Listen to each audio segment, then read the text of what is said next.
Good afternoon and welcome to another exciting edition of Day 4 with the man Frank SCALISH on Day 3 at a special time. Frank, sometimes you got to do work when duty calls.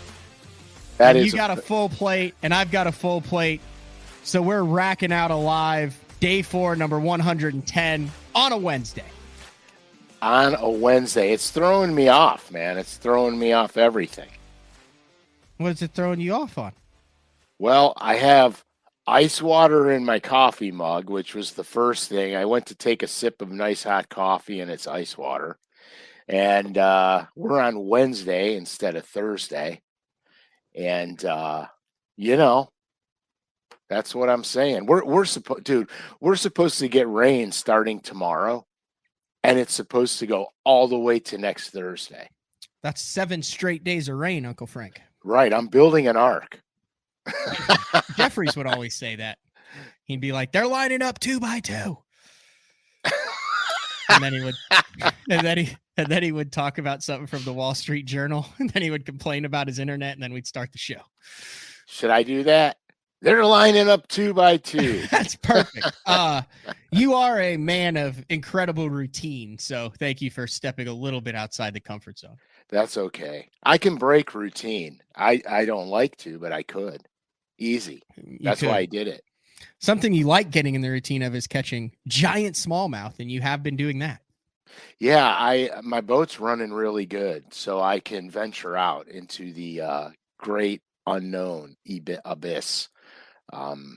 Who doesn't drink coffee all day? I know. Swear, that's the truth. Coffee is... I drink it. I'm on my second. I didn't have any food in the house because it's pouring, and then we had to do 3 shows. So I've got some boudin thawing out in the kitchen. Nice. And I'm on my 3rd cup of coffee. Nice. I polished off a pot of 5-alarm Black Rifle this morning. This is the Sasquatch, whatever that one is. Of course you had to get to Sasquatch one. Yeah, well, it's the darkest. I like a bold cup of Joe. Nice. So yeah, so rain. That's what this spring up here has been really bizarre because here, look, there's some lakes that are just going off right now. I mean, they're just on fire, but they're getting pounded to death. So I avoid those lakes. The more crowded the lake gets, the less I go to the lake. I pick other places to go. And sometimes you make a choice and it's not the correct choice, because sometimes if you have the ability to follow a bite, you should follow it because you'll catch more fish. So there's a certain lake that I go to that when it's right, it's really, really right. And I drove over it and saw that it was flooded. Oh. And I said, ooh, this is going to be right. So I'm going. And this was last week.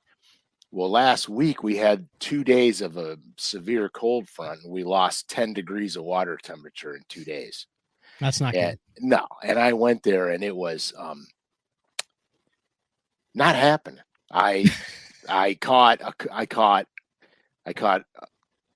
1 bass, a muskie, 2 white bass, rolled a crappie because I was flipping, and the crappie took the lizard, and I set the hook because I thought it was a bass. I set up on it and rolled this about a 1-pounder over a branch, and he came off, and I was like, damn, I should have brought my crappie stuff because I didn't bring any crappie stuff with me.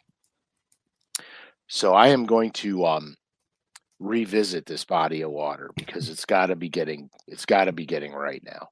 But then sorry, go ahead. No, you go. I was just gonna say, before I sidetracked you, I had brought up the brownfish. You're also on a strong smallmouth bite as well. Yeah, I am. And it's the section of the lake that I'm fishing is pretty much has been a dead zone for a long time. And so I'm really experimenting. I'm fishing sections of the lake that I, A, never went to before, or B, haven't had success in a long time only because I'm curious. You know what I mean? It just may I'm just curious to see what's going on. Well, um, I unlocked a little thing last week that I never had an opportunity to elaborate on, um, but caught some big ones. Ooh. Not a lot of fish, but some big ones. So I want to go back and I have to poke around.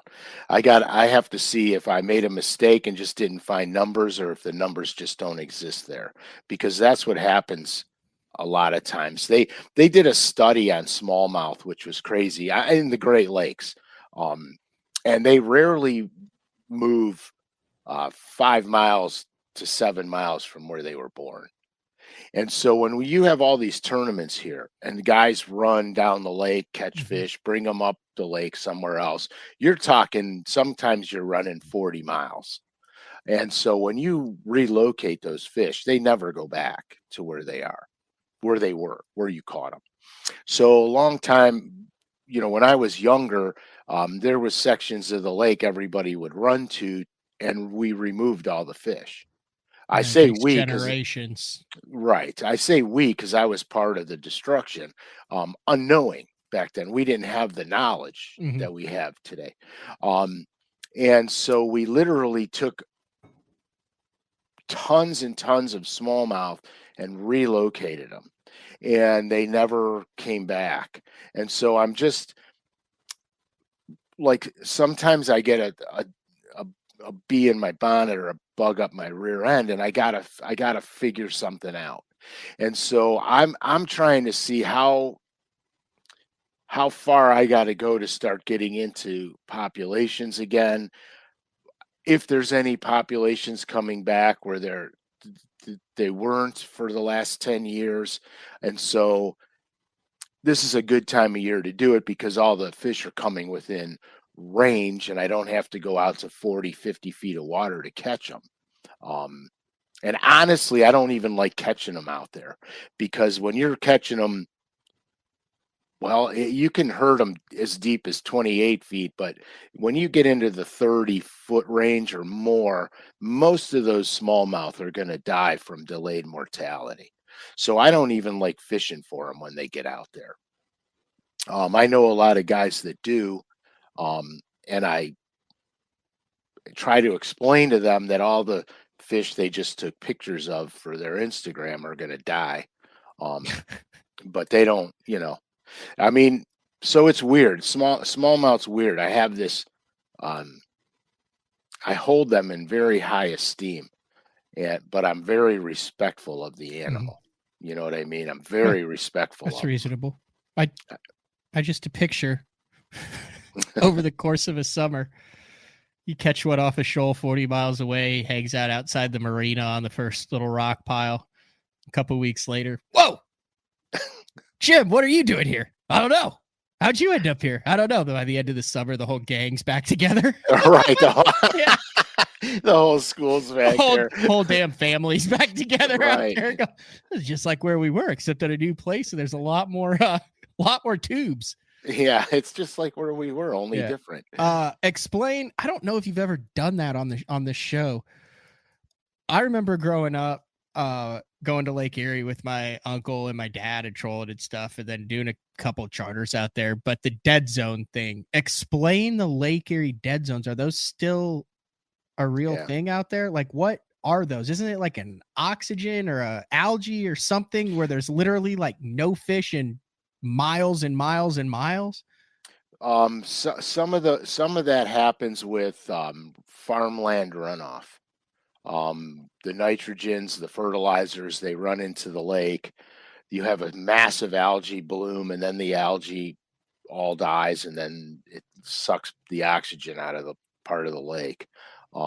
Right now, it's not so prevalent because we have a lot of wind, a lot of rain, water's constantly moving. That happens pretty much more in the summertime, and there'll be these zones where there's just no fish Like, how occupying big them. though? Like, huge. Yeah, some can be massive. I mean, we had an algae bloom one year, and I was fishing in it. I caught about a 6-pound walleye on a jerk bait, and that was the only thing I caught there. And it was weird. I didn't know about it, so I started researching it because that's kind of what I do. I started researching it and found out, how it happens and so on. Real strange. Lake Erie's not like a lot of other lakes. In other words, there's going to be ranges of where you can catch your fish. Like if you go to St. Clair, Lake St. Clair, Mhm. for example, I can honestly tell you that you have an opportunity to literally drive your boat and just shut it down anywhere you want, and you have a possibility of catching a smallmouth. Literally from bank to bank, the middle of the lake, it doesn't matter where you go, you have that opportunity. Lake Erie is not that way. Lake Erie has specific depth zones that these fish will utilize. And if you're not in that specific depth zone, you're not catching them. If that range is, say 25 to 30, if you're not in 25 to 30, you're not catching them. That's just how the smallmouth are in that lake. So it's important to establish a depth range first on that lake. Now, Champlain and Oneida, the inland smallmouth fisheries are completely different. And honestly, they're a lot of fun to fish because you can have multiple patterns going on in those lakes at the same time. And I love that because now you have the ability to say, I can run this pattern and I'll catch 2 to 3 Mhm. pounders. I could run this pattern and I'm going to catch 4 to 5s. And then with those inland lakes, you've got largemouth overlap. So you'll have places where both are intermingling at the same areas. Mhm. The year I took second place on Champlain, I was catching them smallmouth flipping a half-ounce jig, and I was catching both largemouth and smallmouth in the mix. I didn't know if I was going to get a 4-pound smallie or a 4-pound largemouth. And it was so much fun because I had other patterns, but I couldn't catch the bigger ones doing them. So I just said, forget it. Just gonna go You know, I, fish. I yeah, I threw the drop shot in the rod locker. I said, I'm not even taking it out. And I literally fished the tournament with 2 jig rods on the deck of my boat. Now, something that's always gotten me a little befuddled. And I haven't fished a tournament on Cayuga or Champlain, but definitely Oneida is smallmouth in the grass. Oh, love it, As dude. a guy from who lives in Oklahoma who goes up north, it's just something you don't think about. But the more time I spend up there and the more guys I talk about it, especially the more time I spend on Oneida, I think that there's an underrated pattern of targeting smallmouth in grass, and they Eh, actually use and relate to the grass, but much different than largemouth do in some instances, and then exactly like largemouth do in other right. instances. A lot of times you'll get packs that roam. You'll pull up on a section of the grass and then you'll literally start waylaying them, and then they're gone because they're pushing through. Then you get fish that like what they got and they stay put, and it's really weird. A lot of it's predicated on wind and current direction, wind generated current, as to which side of the grass they're going to be on. Are they going to be on the inside grass edge? Are they going to be on the outside grass edge? But though, here's a common denominator for smallies in the grass. Okay, and we're going to get into this in next week's show. We're going to get a little into it. I, we'll talk about next week's show later, but I have this stuff for next week's show. But you're going to want, when you find the grass, what I found is sometimes they'll pick a specific vegetation and they want a specific vegetation. Other times you have to have sand mixed in with the grass and then with scattered boulders. And then other times they're going to be on the grass edges where you need a more definitive break line and hard bottom on the outside edges of the grass. That's kind of where, that's kind of the trick to smallmouth in the grass. The smallmouth that I've experienced in the grass are more, it's almost like a cat and mouse deal. Like, especially on Oneida, it's like the smallmouth sit on the grass and use it as an ambush point to bear spots that are in it. That was something that was really cool with the 100%. smallmouth, because you could almost always tell it was a smallmouth if you pitched into the grass, largemouth. If you pitched into the bear spot into the grass, smallmouth. But if you got up, you could see the bear spots. So the smallmouth had to be positioned on the outside, waiting for a goby, a perch, a crayfish, or something to wander out into it. And then it was like, shoom, and they all shoot out like Bama with a little toy, right? 100%. I mean, that's exact. Smallmouth are like cats. I mean, they are exactly like cats. The thing with the holes in the grass that you mentioned, you're 110% right, and that's actually very prevalent in Lake Michigan and some of the Oh, estuaries. that works off on the lake. Great Lakes too. Yeah, That 100%. kind of rock pile in the grass deal. Absolutely, it's money. It's absolute money. And so it's a really fun way to fish for them, because you have a lot of options available to you at that point.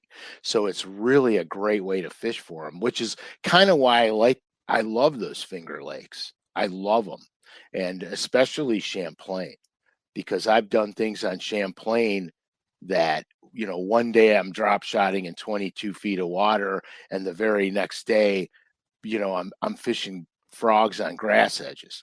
So it's really cool. And one of the funnest bites I ever had with smallmouth was I was catching them on horny toads, real shallow grass, and it was fun. Except they suck. They miss them all the time. They that's the problem with it. And you're like, oh my God, and you're vibrating on the front deck. It's exciting though, it is. So when you're in the grass there, then I mean, I would assume you're flipping a jig, you're throwing a Texas rig, and then Yeah. if there's bear spots in it, you're throwing a net Yeah, well, I'll throw or a a flick drop shake. shot. Yeah, A flick shake. Okay. I'll throw a flick shake in the bare spots.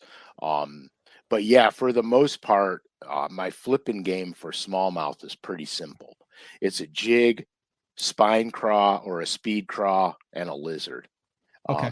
And that's kind of what So you're beefing it. You're beefing it. You're oh yeah, going with a oh yeah, I don't monkey around. 17 to 20 pound fluoro, half-ounce jig, or a 3/4 ounce jig. I'm not playing. You don't have to. Everybody, first of all, when you're in the grass, the bass doesn't even know the line is there. There's too much stuff. There's too much stuff growing up and down. They don't know. You're not looking for, I'm not looking for, like on a Ned rig, you want that thing to drop a certain way. Flick shake, you want it to be nice and slow so the thing butterflies its way down. But with flipping grass, you really want that thing where the massive roots starts to spread out, because you're catching them out of the caverns. They make tunnels and caverns throughout the grass, the way the roots grow up and the grass spreads out, and you really need to get to that base or in that tunnel. So I'm not really too concerned. And then the other thing I like to do is, two things happen. Either I flip into the grass and I lift it up and yo-yo it down, lift it up, and yo-yo it down, or they hit it right when it comes through that cavern, and it's like it's falling down, and it's boom, and it just keeps on trucking. Now, is that a good idea that you need to get back in there quick because there's probably more than one and they hit it so fast because it was competition? Yeah, that competition is a big thing, and what I found with smallmouths is, there's generally never just one. There's more. You got to flip around, but there's more. When the craziest thing on Champlain was, the milfoil and the cabbage grass was the key. So if I had patches of milfoil and there was a small patch of cabbage grass in there, that was the money shot, right where the milfoil meets the cabbage. And then what I also found was that the largemouth wanted the thicker, heavier milfoil clumps. The smallmouth wanted them broken and cabbage mix. So when I was fishing, I could go, oh, I'm going to catch a largemouth here. I'm going to catch a smallmouth there. Mm-hmm. Now, there are times it overlaps Yeah. because those fish are constantly moving. But for the most part, it was right on the money for me. And I had one largemouth. It was a 5.5 pounder that I had in practice that I was fishing without a hook on. And I got him up to the surface and he let it go. And so I put a waypoint down on him. And I actually, in the tournament, I actually went back. I ran 20 miles and went back just to catch that fish. And I got him, Really? which was crazy. My non-boater was freaking out. I go, man, it's here. I know it's here. And about my third dunk, my line just went tweak. I said, there he is, man. Got him. So, I mean, milfoil, I guess that there'd be 4 main types of grass that smallmouth will inhabit: the milfoil, the cabbage, hydrilla, and I mean, Yeah. there's and eelgrass. You're right. And then the eelgrass. Eelgrass is tricky though. And I'm going to talk about eelgrass next week too, but eelgrass is tricky because the cleaner the water, the deeper it can grow. Right. I don't prefer the eelgrass, actually. Can't crank it. Boats run through it all. They chop it all up. It gets all over the water, and you can't run moving baits because all you're doing is picking up floating leaves, for lack of a better word, and it makes it really hard to fish. Now, I know Bo Dowden on Thousand Islands won flipping a jig in the eelgrass. But what he did at Thousand Islands, he was actually in the river, and the current had rolled the eelgrass over. Wow. And so what he was doing was he was flipping through the eelgrass where it rolled over and made made that little current break tunnel. So he was fishing, the eelgrass would be bent over. I think we're going to have to do an illustration. An on the fly illustration. Yeah, it's going to be really terrible illustration, but it'll be better than anything I could ever dream of drawing. You'll get my drift. So what happens is in the current, and I'm going to make a little current arrow, and then the fish will be positioned underneath this canopy. I've seen this with a flogger before out on Thousand Islands with Travis Manson. It's crazy, isn't it? So they get underneath this canopy. Because you can't see them. No, it just looks like eelgrass. And then he's like, is there the grass down there? And you flip down there and don't. Correct. So here's what happens. This is how Bo Dowden won this thing like a freaking million years ago. So that's how old I am. So here's what happens, okay? So you've got your eelgrass, the current's going the current's going that way. The eelgrass rolls over the way the current's pushing it, and the bass literally get underneath that perfect ambush point. And you've got current, and anything that rolls by them, they just dart out and smoke it. Correct, and that's what he did. So when he would pitch, So when he would pitch that, punch it, that would be his punch line. Because you want it to get whoa. Look at that, man. You do it in the day and you go to hell in a handbasket. So you want it to get right at the base. That's the biggest current break right there at the base. And the bass will just sit in there and wait. But eelgrass is tough. I won't say I don't fish it. I just don't like fishing the eelgrass. It's interesting. You don't really ever hear about them catching them out of the grass at like Pickwick or anything like that, like all the smallmouth. I mean, maybe they do, but it seems like it's definitely that kind of northeast quadrant where the smallmouth utilize the grass. Dude, I love fishing up north. I love fishing up north. The fisheries do so many different things at the same time. So you could literally find your strength and fish your strength. You don't need, like Pickwick's crazy. Smallmouth and Pickwick are crazy. And I'll tell you We're going all over the board here, man, but No, we're this is good. cool. So here's the deal with Pickwick. Current is everything. Everything. Absolutely 100% everything to catch smallmouth on Pickwick. And when you think the current's too strong, you are so absolutely wrong. Those fish will be in the heaviest current imaginable. Now I'm talking smallmouth, not largemouth.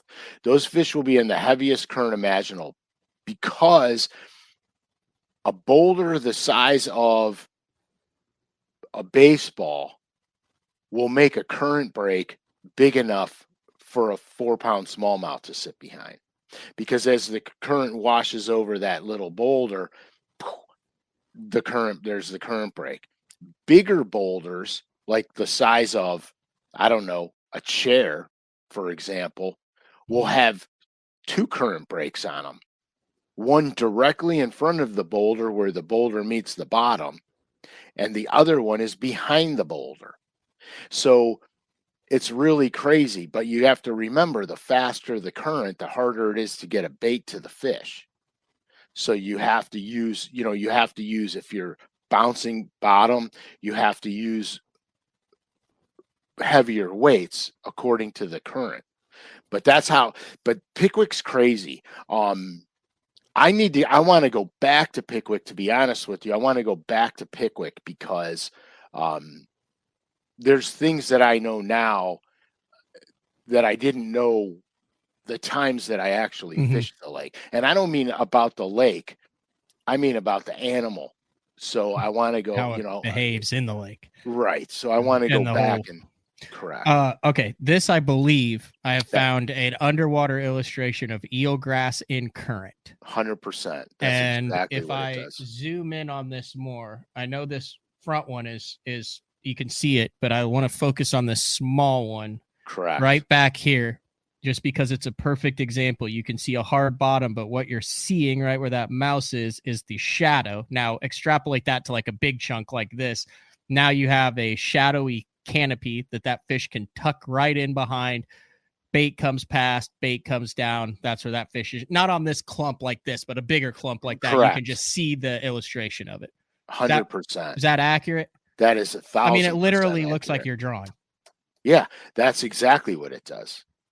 It's crazy. It's okay. So without getting too in detailed, they'll spawn in that stuff because they got shelter on one side and a current break, so they could literally spawn in that. Wow. Which we're is a prelude that. to next week's show. Yeah, next week will be a recorded show. I will be at the Bassmaster Open at Bugs Island / Kerr Reservoir in Virginia. We're doing a comprehensive spawn and spawning bass episode next week. So just a little taste of that. This week we wanted to cover smallmouth in the grass, and then we are going to spend the second half of the show talking about combating rising and falling water, which is something that a lot of people around the country are dealing with right now. Correct. And it can be brutal and it could be rewarding. Mm-hmm. But first, I don't know. Typically we got something at Lure Net that you need to show everybody. Well, we do. We have the BTL 100 code is still good till June 30th, 15% off. The new lizard colors are out and available, so check those out. And then, of course, the Speed N in olive orange craw. There's a few left, so if you're interested, get them while they're there. I designed the olive orange craw color, and here's exactly why I made this color. In the previous episodes when we were talking about cold water cranking and the color red and all that stuff, here's why I designed this color. Okay, so what happens is, you guys know from the previous shows that as the water warms, bass start to get off of crayfish and they start to get onto baitfish oriented patterns as the water warms. So in your transition from the hot reds to shad patterns, I needed a pattern that was taking me away from the reds, getting more natural. Then I can go into my baitfish pattern. That's why I did this color, because I would throw this color right in that time where you could start swapping over to baitfish patterns. That color will translate. It's not so stark and hard that it's typical cold water red. It's more of a transient color tone. And so that just follows my progression of how I, graduate into my baitfish patterns. So that was the whole premise behind that particular pattern. Good stuff. And then did you also say there's a new spine craw color? Yeah, but we'll get into that on the next episode. But there's going to be new spine craw colors, and I believe bedfish colors potentially. Yeah, potentially. Maybe a little preview of next week's show. Yes, good colors. I have the colors, so I'll get to show them to you next week. But yeah, they'll be available May 1st, and I'm really excited about that. I was going to dive into my boat before this show and grab my craw box, because it's you know how anal I am. So it's really, it's a funny box. It's not a big giant one. It's just got two sides to it. It's a little bit smaller than a 3700, but it's a little bit deeper. And I put all my craws in Ziploc bags and label them. And so I've got like 7 or 8 spine craw colors. I got 3 speed craw colors, and then I got a couple of money craws in there. And that's my craw box. That goes with me everywhere I go, because the spine craw is a very versatile little bait. Jig, you could use them as jig trailers, shaky heads. You can Texas rig them and flip with them. Very versatile bait. And a lot of the waters that I fish up here have both largemouth and smallmouth, so it appeals to both. Very similar to the way the lizard appeals to both, which we call the lizard, but as you know from last show, it's really a salamander. All right, I'm back. Like I said, we're battling the internet, Frank.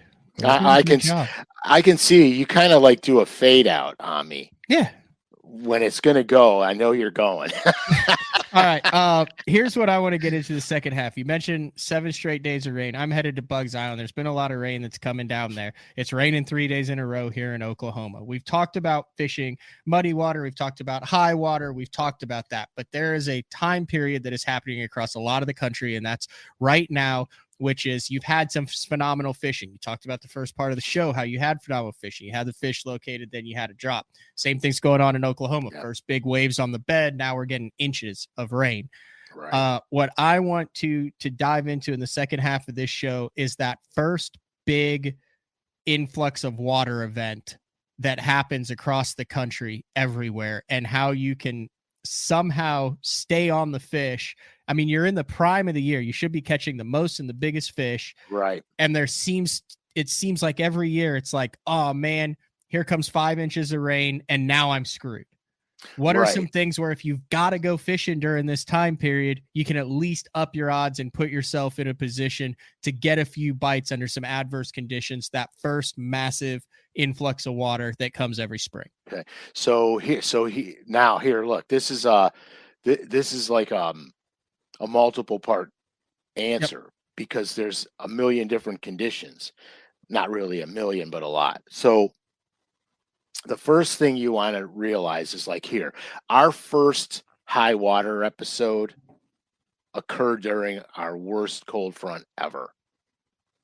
So the water level rose, but as it rose, it dropped the lake temperature about 10 degrees. So on this particular body of water, it had come up, but the water temperature had dropped. Previous to that, there was floods of fish to the bank, floods of them to the bank. That cold water set those fish back. So what happens is when the bass go to the bank in the spring, They're not necessarily going to go, oh, let's go back out to 30 feet of water. It's getting cold, water's coming down, let's get out of here. They back out in front of the water. And here's a really good example. And whoever fishes, I know for a fact you've seen this before. You have a high water episode, and then the water drops. And you see these, I'm going to call them puddles, okay, where they're landlocked puddles, basically, where the water went down. You'll see catfish in them, you'll see carp in them, but you never see a bass in them. Bass won't get caught. They don't get caught. They know the water level's dropping and they stay in front of the drop. They move out with the water. So we're talking about springtime. So here's the thing. In the warmer seasons, when you have a high water episode, I look for steeper banks because the bass can't get behind. They can't get way away from me. If you've got a shallow area like something on the Red River and the water comes up, those fish could be 200 yards in the woods and you can't reach them. You can't get to them. So if you find a steeper bank, they can't get away from you. They just go up and down with the water. So in the springtime, everybody knows bass don't go somewhere for nothing. They'll use ditches, creek channels, as roads, as highways. So basically a bass uses contour lines like we use roads. So they follow contours in, they follow contours out. So at that point, what I do is I'll look on my map and I'll see, because it's spring, so we know the bass are coming to the bank or we're on the bank. So I'll use my contour maps. I'll find steeper areas. Now notice I said steeper, not necessarily deeper, just more vertical, 45-degree vertical areas in the same places those bass want to go spawn. Now what's going to happen is as that water level drops, those bass pull out. Those are the areas they're going to utilize. They're not going to go back out into the main lake. That's not why they're up there. They're up there to have babies and do their thing. So they're not just going to leave.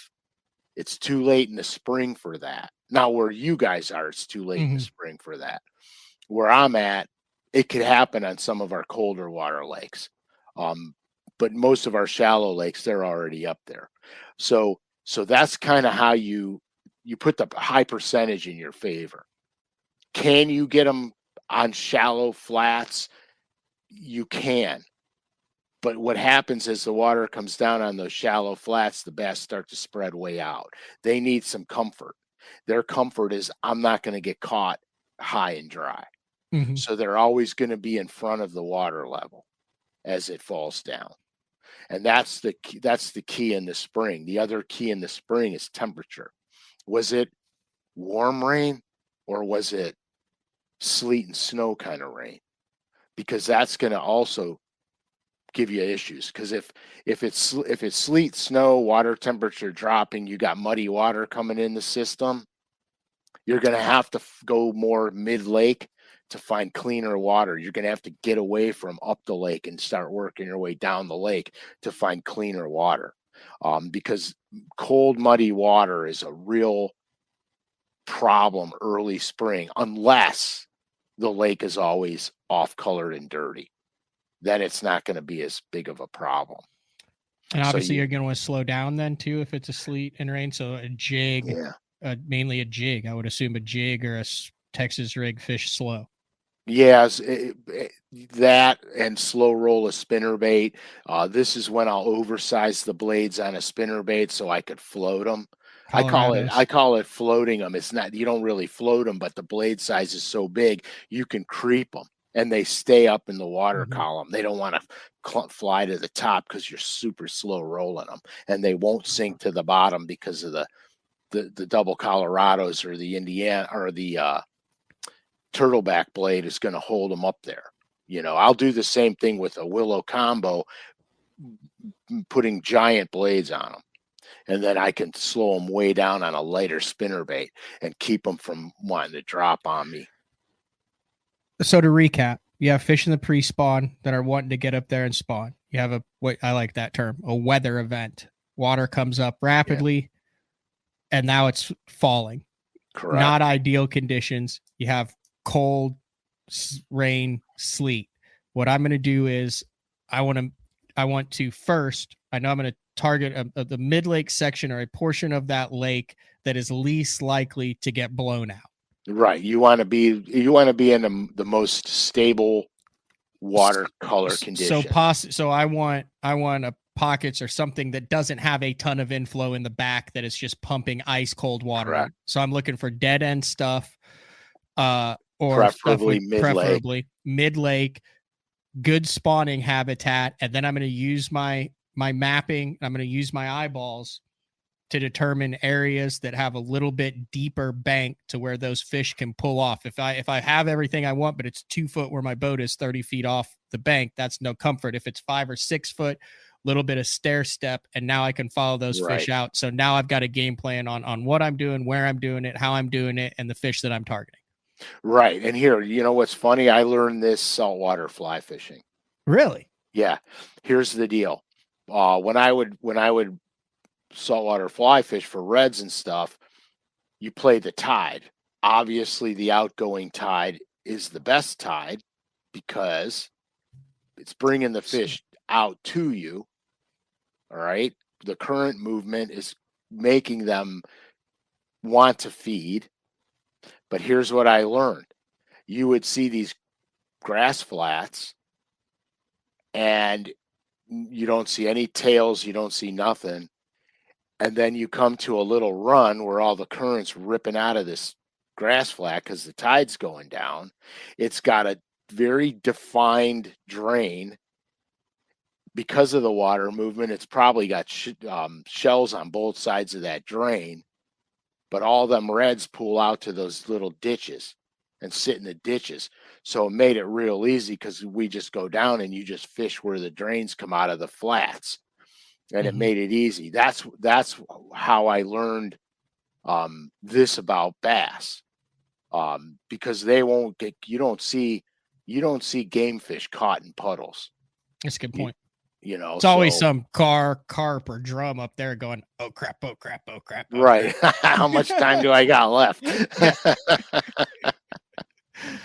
Exactly. All right. So different scenario. Let's say it's a warm spring rain and the water is coming up like that. Now we're talking about coming up, not going down. Yeah. Okay. Warm spring rain, water coming up. If it's off colored and dirty water, I'll stay in the same area. I'll try to find where the off color water is mixing with the cleaner water, and I'll go up with the water. So you'll follow the water up. I'll follow the water up. There's times when the water's coming up in the spring. It's not dirty. It is clean. Like on Table Rock, that happened to me. Yep. I was on smallmouth. The water was coming up, I think 5 to 7 feet a day. Oh, it comes up ridiculously fast there. And my smallmouth never left where they were at. So they were in 3 foot of water. And then, now they're in 8 foot of water. Right. And then so on and so on and so on as the water came up. Okay.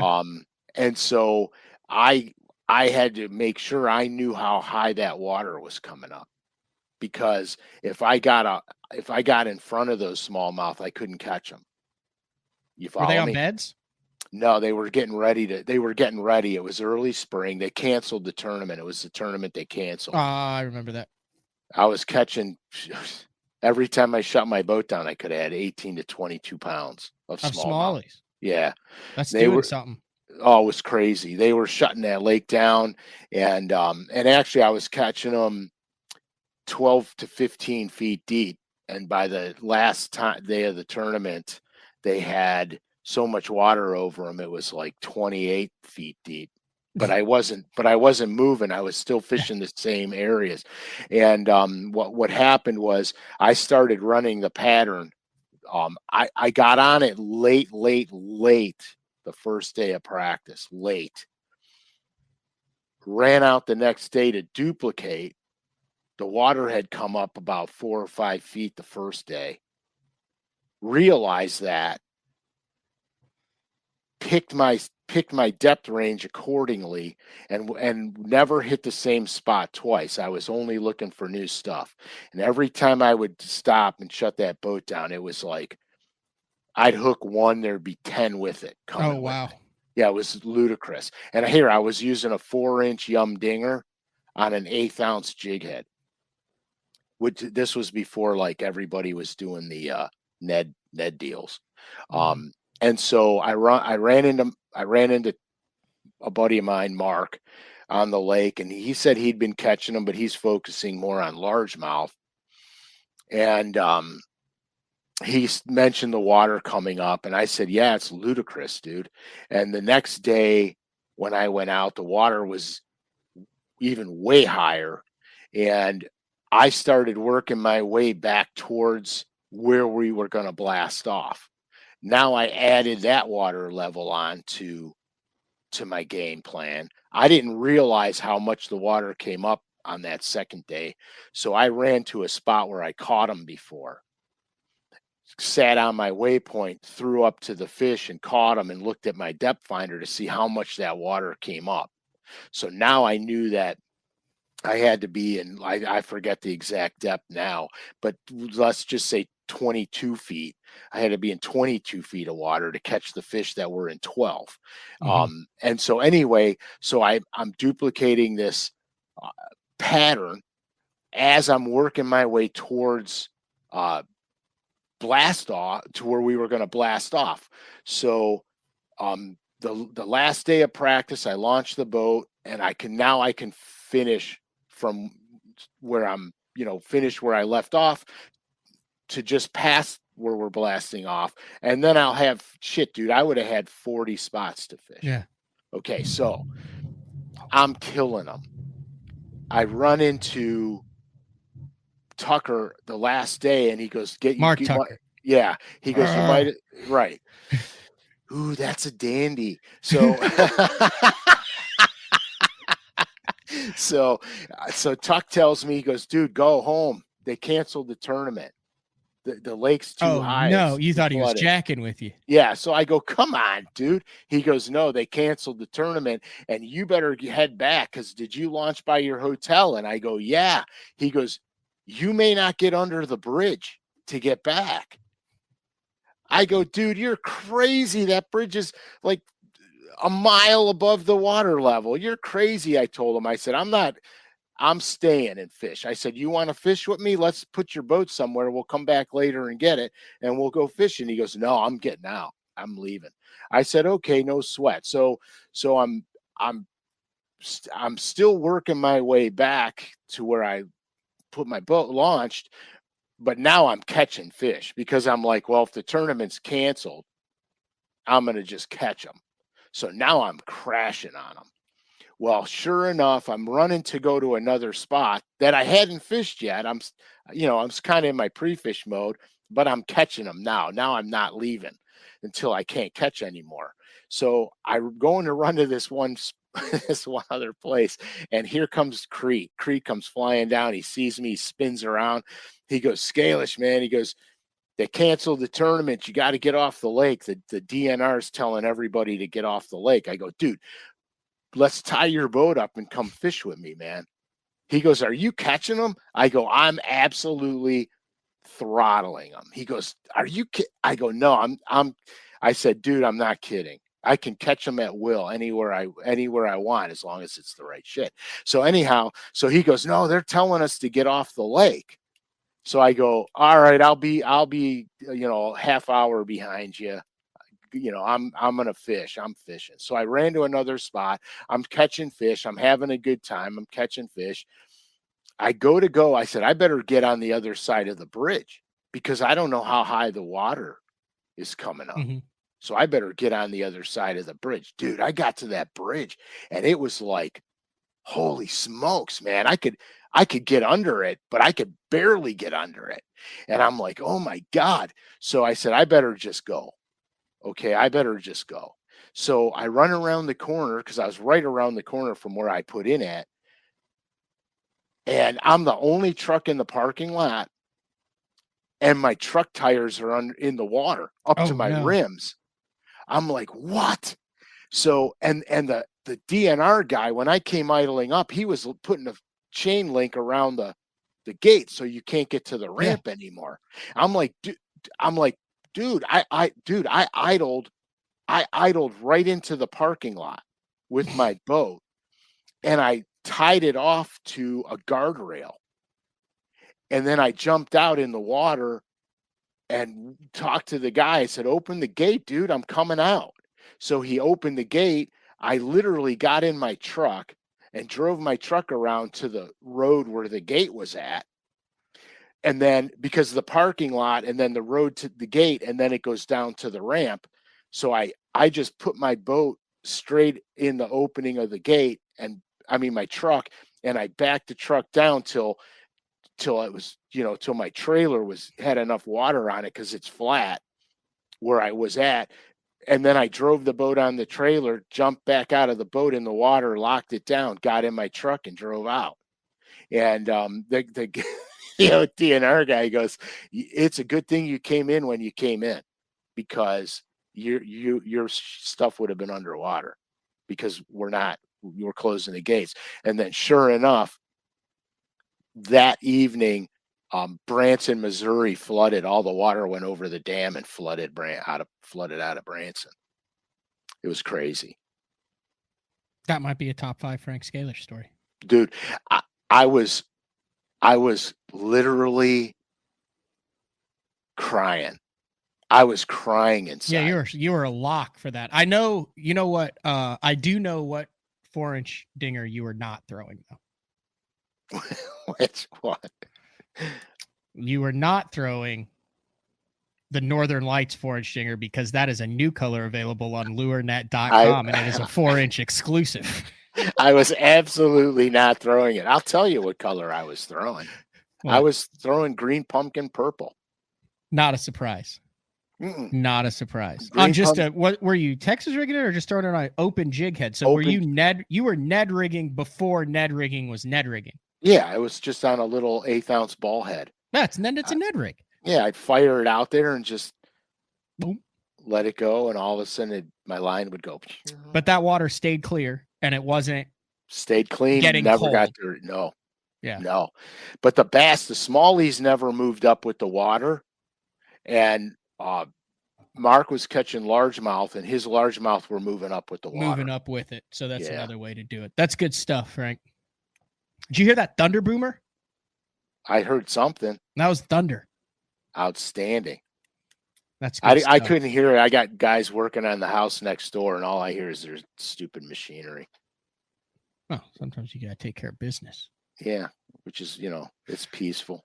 I hear you. What else you got? What else you got for this week before we wrap it up? We covered a lot of information with a couple good stories sprinkled in too. Yeah, we went full circle. Next week's going to be an exciting show. We're going to talk about spawning, mostly locations. Not so much how to catch a spawning bass, although I'm sure we'll dive into some of it. I love it. All right. This has been another edition of Day 4 with Frank Scalish. Day 4, 110. 111. No, 110. Coming up next week. This is 110. Next week. 111. 111. We're in. All right. Thank you. BTL Day 4 on a Wednesday. Thanks for everybody who hopped on and got a taste of Frank a day early. So we'll see you guys next week.